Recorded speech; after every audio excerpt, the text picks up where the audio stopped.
লোকসভা নির্বাচনকে সামনে রেখে রাজ্য রাজনীতিতে যে বিষয়টাকে কেন্দ্র করে উত্তাল পরিবেশ তৈরি করছে তা হলো বিধানসভা অধিবেশন চলাকালীন রাজ্যের মাননীয় মুখ্যমন্ত্রী ডক্টর মানিক শাহ তড়িঘড়ি দিল্লি উড়ে গিয়েছেন কেন।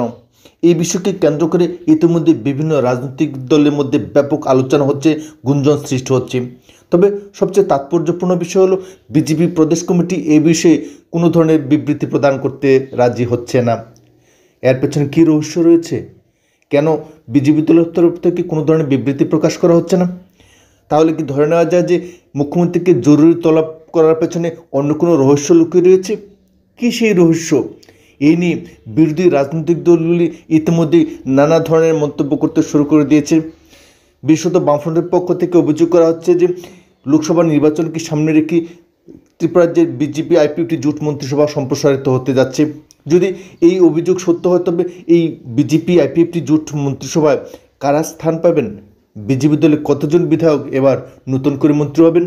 তবে এই সমস্ত প্রশ্নকে একপাশে রেখে যে বিষয়টা নিয়ে ইতিমধ্যেই কোষাভাও ভবনে ব্যাপক আলোচনা হচ্ছে, চর্চা হচ্ছে, গুঞ্জন হচ্ছে, তা হলো এই মন্ত্রিসভায় তীব্রমতাকে স্থান নাও দেওয়া হতে পারে।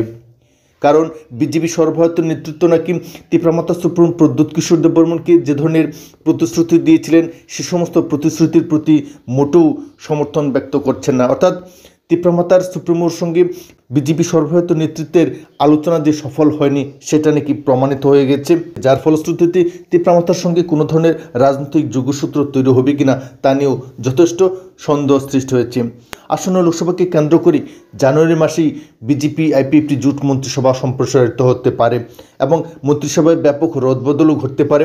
এই পরিপ্রেক্ষিতে তীব্রমতা দলের যে সমস্ত বিধায়করা মন্ত্রী হওয়ার স্বপ্ন দেখেছিলেন তাদের সেই স্বপ্ন আজ ধূলিসাৎ হতে যাচ্ছে বোবাগ্রা তথা প্রদ্যুৎ কিশোর দেববর্মনের রাজনৈতিক সিদ্ধান্তের ফলে, যার ফলশ্রুতিতে তীব্রমতা দলও ব্যাপক ক্ষোভের বহিঃপ্রকাশ ঘটতে পারে বলে মনে করছেন রাজনৈতিক বিশেষজ্ঞরা।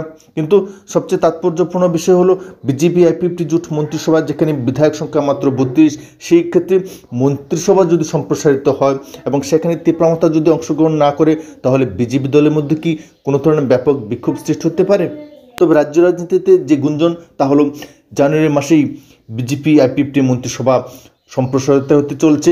তবে বিশেষ সূত্রে যে সংবাদ পাওয়া গেছে তাতে একটা বিষয় স্পষ্ট যে জানুয়ারি মাসের মধ্যেই বিজেপি আইপিএফটি মন্ত্রিসভা সম্প্রসারিত হতে যাচ্ছে এবং এটাও সত্য যে এই নতুন সম্প্রসারিত মন্ত্রিসভায় তীব্রমতা দলে কোনো স্থান হচ্ছে না।